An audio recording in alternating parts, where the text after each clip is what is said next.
La Bible en un an, le 12 janvier, le livre de la Genèse, le chapitre 26, verset 15, au chapitre 27, verset 46, le livre des Psaumes, chapitre 10, verset 12 à 18, le livre des Proverbes, chapitre 3, le verset 1 et 2, l'évangile de Marc, le chapitre 8, verset 11, au chapitre 9, verset 1.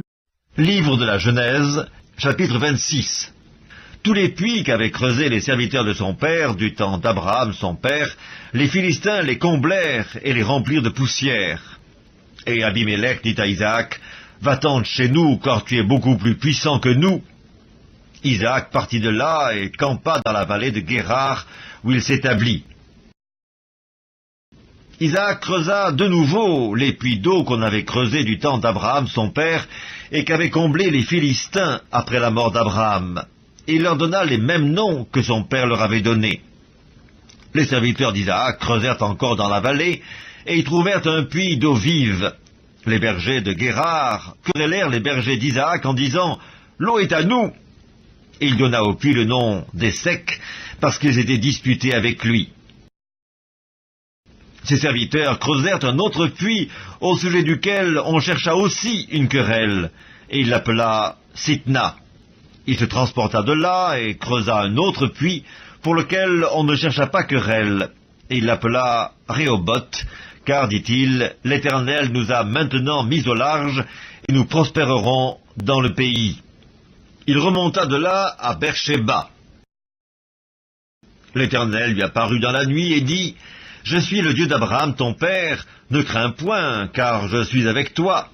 Je te bénirai et je multiplierai ta postérité à cause d'Abraham mon serviteur. » Il bâtit là un autel, invoqua le nom de l'Éternel, et y dressa sa tente, et les serviteurs d'Isaac y creusèrent un puits.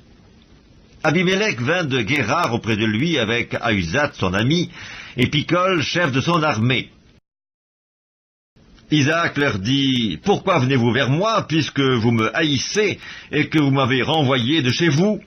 Ils répondirent, « Nous voyons que l'Éternel est avec toi, c'est pourquoi nous disons qu'il y ait un serment entre nous et toi, et que nous fassions alliance avec toi. Jure que tu ne nous feras aucun mal, de même que nous ne t'avons point maltraité, que nous t'avons fait seulement du bien, et que nous avons laissé partir en paix. Tu es maintenant béni de l'Éternel. » Isaac leur fit un festin, et ils mangèrent et burent. Ils se levèrent de bon matin, et se lièrent l'un à l'autre par un serment. Isaac les laissa partir, et ils le quittèrent en paix. Ce même jour, des serviteurs d'Isaac vinrent lui parler du puits qu'il creusait, et lui dirent, « Nous avons trouvé de l'eau. » Et il l'appela Shiba. C'est pourquoi on a donné à la ville le nom de Beersheba jusqu'à ce jour. Ésaü, âgé de 40 ans, prit pour femme Judith, fille de Béhéri, le Hétien, et Basmath, fille d'Élon, le Hétien. Elles furent un sujet d'amertume pour le cœur d'Isaac et de Rebecca. Livre de la Genèse, chapitre 27. Isaac devenait vieux, et ses yeux s'étaient affaiblis au point qu'il ne voyait plus. Alors il appela Ésaü son fils aîné et lui dit, « Mon fils ?» Il lui répondit, « Me voici. » Isaac dit, « Voici donc, je suis vieux et je ne connais pas le jour de ma mort. Maintenant donc je te prie, prends tes armes, ton carquois et ton arc, va dans les champs et chasse-moi du gibier. Fais-moi un mets comme j'aime, et apporte-le-moi à manger, afin que mon âme te bénisse avant que je meure. » Rebecca écouta ce qu'Isaac disait à Ésaü son fils, et Ésaü s'en alla dans les champs pour chasser du gibier et pour le rapporter. Puis Rebecca dit à Jacob son fils, « Voici, j'ai entendu ton père qui parlait ainsi à Ésaü ton frère, apporte-moi du gibier, et fais-moi un mets que je mangerai, et je te bénirai devant l'Éternel avant ma mort. Maintenant, mon fils, écoute ma voix à l'égard de ce que je te commande. Va me prendre au troupeau 2 bons chevreaux. J'en ferai pour ton père un mets comme il aime, et tu le porteras à manger à ton père afin qu'il te bénisse avant sa mort. » Jacob répondit à sa mère, « Voici Ésaü mon frère est velu, et je n'ai point de poils. Peut-être mon père me touchera-t-il, et je passerai à ses yeux pour un menteur, et je ferai venir sur moi la malédiction et non la bénédiction. » Sa mère lui dit, « Que cette malédiction, mon fils, retombe sur moi, écoute seulement ma voix, et va me les prendre. » Jacob alla les prendre, et les apporta à sa mère, qui fit un mets comme son père aimait. Ensuite, Rebecca prit les vêtements d'Ésaü, son fils aîné, les plus beaux, qui se trouvaient à la maison, et elle les fit mettre à Jacob, son fils cadet. Elle couvrit ses mains de la peau des chevreaux et son cou, qui était sans poils. Et elle plaça dans la main de Jacob, son fils, le mets et le pain qu'elle avait préparés. Il vint vers son père et dit, « Mon père !» Et Isaac dit, « Me voici, qui es-tu, mon fils ?» Jacob répondit à son père, « Je suis Ésaü, ton fils aîné, j'ai fait ce que tu m'as dit.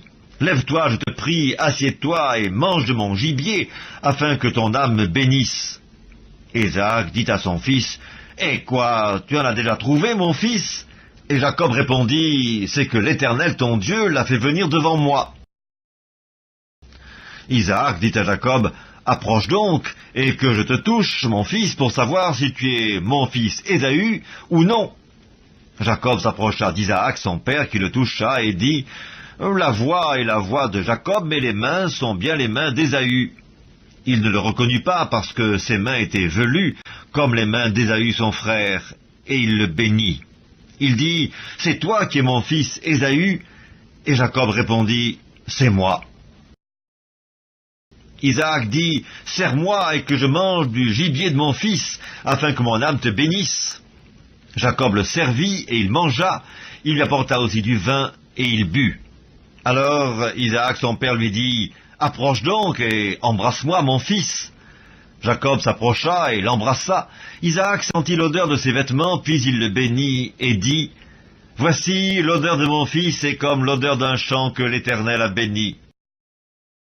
Que Dieu te donne de la rosée du ciel et de la graisse de la terre, du blé et du vin en abondance.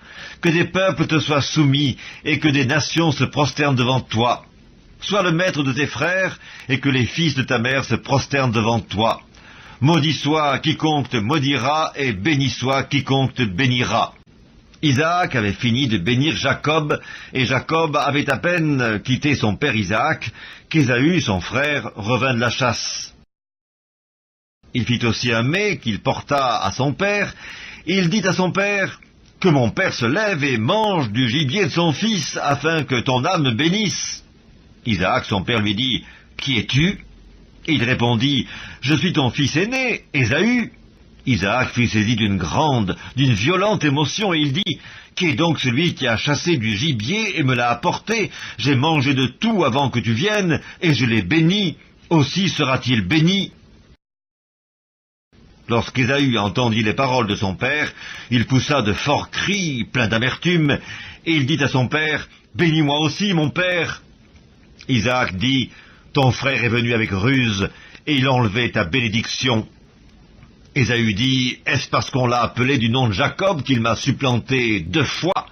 Il a enlevé mon droit d'aînesse, et voici maintenant qu'il vient d'enlever ma bénédiction. » Et il dit, « N'as-tu point réservé de bénédiction pour moi ?» Isaac répondit et dit à Ésaü, « Voici, je l'ai établi ton maître, et je lui ai donné tous ses frères pour serviteurs, je l'ai pourvu de blé et de vin. Que puis-je donc faire pour toi, mon fils ?» Ésaü dit à son père, « N'as-tu que cette seule bénédiction, mon père? Bénis-moi aussi, mon père. » Et Ésaü éleva la voix et pleura. Isaac, son père, répondit et lui dit, « Voici, ta demeure sera privée de la graisse de la terre, et de la rosée du ciel d'en haut. Tu vivras de ton épée, et tu seras servi à ton frère, mais en errant librement çà et là, tu briseras son joug de dessus ton cou. » Ésaü conçut de la haine contre Jacob, à cause de la bénédiction dont son père l'avait béni. Ésaü disait en son cœur, « Les jours du deuil de mon père vont approcher, et je tuerai Jacob mon frère. » On rapporta à Rebecca les paroles d'Ésaü, son fils aîné. Elle fit alors appeler Jacob, son fils cadet, et elle lui dit, « Voici, Ésaü ton frère veut tirer vengeance de toi en te tuant. Maintenant, mon fils, écoute ma voix, lève-toi, fuis chez Laban, mon frère, à Charan, et reste auprès de lui quelque temps, jusqu'à ce que la fureur de ton frère s'apaise, jusqu'à ce que la colère de ton frère se détourne de toi, et qu'il oublie ce que tu lui as fait. Alors je te ferai revenir. Pourquoi serais-je privé de vous deux en un même jour ?» Rebecca dit à Isaac, « Je suis dégoûté de la vie à cause des filles de Heth. Si Jacob prend une femme comme celle-ci parmi les filles de Heth, parmi les filles du pays, à quoi me sert la vie ?» Psaume 10. Lève-toi, Éternel, ô Dieu, lève ta main, n'oublie pas les malheureux. Pourquoi le méchant méprise-t-il Dieu? Pourquoi dit-il en son cœur, tu ne punis pas? Tu regardes cependant, car tu vois la peine et la souffrance pour prendre en main leur cause. C'est à toi que s'abandonne le malheureux, c'est toi qui viens en aide à l'orphelin. Brise le bras du méchant, punis ses iniquités, et qu'ils disparaissent à tes yeux. L'Éternel est roi à toujours et à perpétuité. Les nations sont exterminées de son pays. Tu entends les vœux de ceux qui souffrent, ô Éternel. Tu as fermi leur cœur, tu prêtes l'oreille pour rendre justice à l'orphelin et à l'opprimé, afin que l'homme, tiré de la terre, cesse d'inspirer l'effroi. Livre des Proverbes, chapitre 3. Mon fils, n'oublie pas mes enseignements et que ton cœur garde mes préceptes, car ils prolongeront les jours et les années de ta vie, et ils augmenteront ta paix. Marc, chapitre 8. Les pharisiens survinrent, se mirent à discuter avec Jésus et, pour l'éprouver, lui demandèrent un signe venant du ciel. Jésus, soupirant profondément en son esprit, dit « Pourquoi cette génération demande-t-elle un signe? Je vous le dis en vérité, il ne sera point donné de signe à cette génération. » Puis il les quitta et remonta dans la barque pour passer sur l'autre bord. Les disciples avaient oublié de prendre des pains. Il n'en avait qu'un seul avec eux dans la barque. Jésus leur fit cette recommandation. « Gardez-vous avec soin du levain des pharisiens et du levain d'Hérode. » Les disciples raisonnaient entre eux et disaient « C'est parce que nous n'avons pas de pain. » Jésus, l'ayant connu, leur dit « Pourquoi raisonnez-vous sur ce que vous n'avez pas de pain? Êtes-vous encore sans intelligence et ne comprenez-vous pas? Avez-vous le cœur endurci? Ayant des yeux, ne voyez-vous pas? Ayant des oreilles, n'entendez-vous pas? Et n'avez-vous point de mémoire? Quand j'ai rompu les 5 pains pour les 5000 hommes, combien de paniers pleins de morceaux avez-vous emportés? 12, lui répondirent-ils. Et quand j'ai rompu les 7 pains pour les 4000 hommes, combien de corbeilles pleines de morceaux avez-vous emportés? 7, répondirent-ils. Et il leur dit, ne comprenez-vous pas encore? Ils se rendirent à Bethsaïda, et on amena vers Jésus un aveugle, qu'on le pria de toucher. Il prit l'aveugle par la main, et le conduisit hors du village, puis il lui mit de la salive sur les yeux, lui imposa les mains, et lui demanda s'il voyait quelque chose. Il regarda et dit, « J'aperçois les hommes, mais j'en vois comme des arbres, et qui marchent. » Jésus lui mit de nouveau les mains sur les yeux, et, quand l'aveugle regarda fixement, il fut guéri, et vit tout distinctement. Alors Jésus le renvoya dans sa maison en disant, « N'entre pas au village. » Jésus s'en alla avec ses disciples dans les villages de Césarée de Philippe, et il leur posa en chemin cette question, « Qui dit-on que je suis ?» Ils répondirent, « Jean-Baptiste, les autres, Élie, les autres l'un des prophètes, et vous, leur demanda-t-il, « Qui dites-vous que je suis ?» Pierre lui répondit, « Tu es le Christ. » Jésus leur recommanda sévèrement de ne dire cela de lui à personne. Alors il commença à leur apprendre qu'il fallait que le Fils de l'homme souffrit beaucoup, qu'il fût rejeté par les anciens, par les principaux sacrificateurs et par les scribes, qu'il fut mis à mort et qu'il ressuscita 3 jours après. Il leur disait ces choses ouvertement, et Pierre, l'ayant pris à part, se mit à le reprendre. Mais Jésus, se retournant et regardant ses disciples, réprimanda Pierre et dit, « Arrière de moi, Satan ! car tu ne conçois pas les choses de Dieu, tu n'as que des pensées humaines. » Puis, ayant appelé la foule avec ses disciples, il leur dit, « Si quelqu'un veut venir après moi, qu'il renonce à lui-même, qu'il se charge de sa croix et qu'il me suive. Car celui qui voudra sauver sa vie la perdra, mais celui qui perdra sa vie à cause de moi et de la bonne nouvelle la sauvera. Et que sert-il à un homme de gagner tout le monde s'il perd son âme? Que donnerait un homme en échange de son âme?